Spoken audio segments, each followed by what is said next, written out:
یو کافر سره د مسلمان دوستانه وه، آتش پرستو، د اور عبادت پې کولو. مسلمان ورسره ډېره زیاته دوستانه ورسره چلیدلي وي، ډېر وخت ورسره ملګرتیا وي. مسلمان به ډېر کوشش کولو چې دې مسلمان کې، ولیکن هغه کفر نه پرېښود.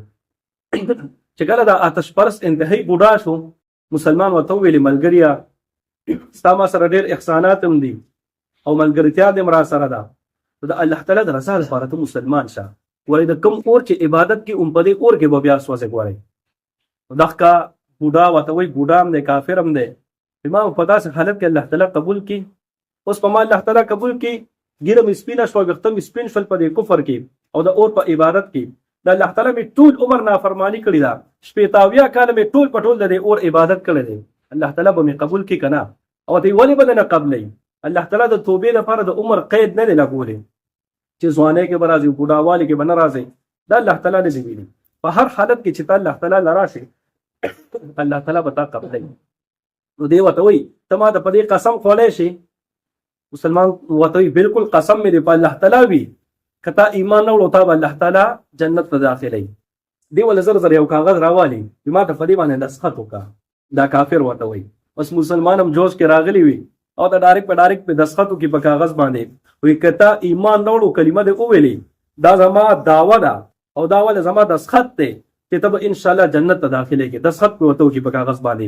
بس دې سره هغه ملګری مسلمان شي. ملګری آتش پرست شو، هغه مسلمان شو، کاغذ ځان سره یوړو د ده نه.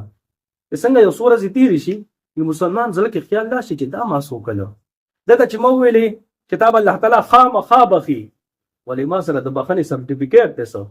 که الله تعالی ما نه تپوس وکړو زه به ورته بیا څه جواب ورکوم. دی خو مسلمان شو، خو ما خو ځان له کار وکتو. الله تعالی که ما نه تپوس وکړو چې تا ولې درته ویلي چې تا به الله تعالی بخي، زه به ورته بیا څه وایم. د نه وار پار خطا شي، زه اوس به څه کوم؟ د شپې په ټایم کې دا خیال ورته راشي، ډېر په پریشانۍ کې دا شپه پې تېره شي چې انشاءالله سبا له به ورځم او دله به وایم چې ما له خپل کاغذ واپس راکړه.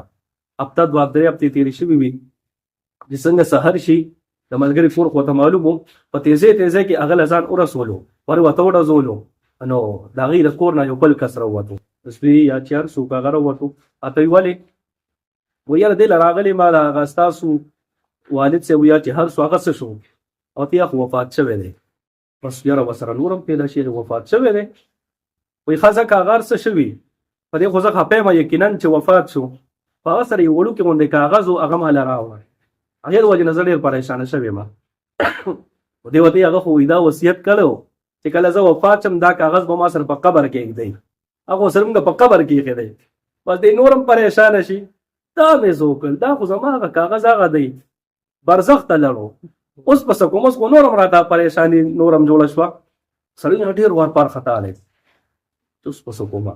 دا مې څه کړي دي، ځان له مې کار کتلی دی، دی خو مسلمان شو خو ځان مې خراب کړو. ډېر پریشانه دی چې څنګه شپه شوه نو دی اوده شو، چې څنګه دی اوده شو که نه دغه ملګری په خوب کې صحیح کو، په خوب کې صحیح کو چې جنت ته تللی دی او په جنت کې انتهایی زیات خوشحاله دی. د خوشحالۍ نه په جنت کې منډې وهي، کله یو سایډ ته منډه کي، کله بل سایډ ته منډه کي، کله یو خوا منډه کله بل خوا منډه، او انتهایی خوشحاله دی.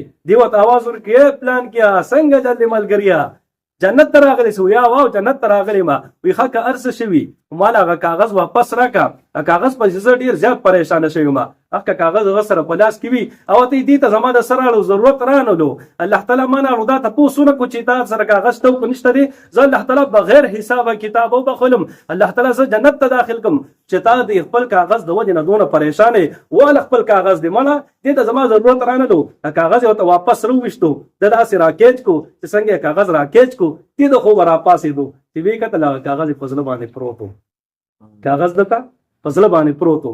نو الله تعالی هغه بغیر حسابه جنت ته داخل کړی دی. نو څو ورځو مسلمان ده به لا ډېر منځونه هم نه کړي، صحیح طریقې سره یې منځونه هم نه دي کړي، زده کړي به یې ملا نه وي، او الله تعالی پې دونه رحم وکړو چې جنت ته داخل کړو. نو عرض مې دا کولو چې الله رب العزت بنده نه په وړې وړې خبرې باندې راضي کېږي. زما ستا د بخښنې لپاره الله تعالی بهانې لټوي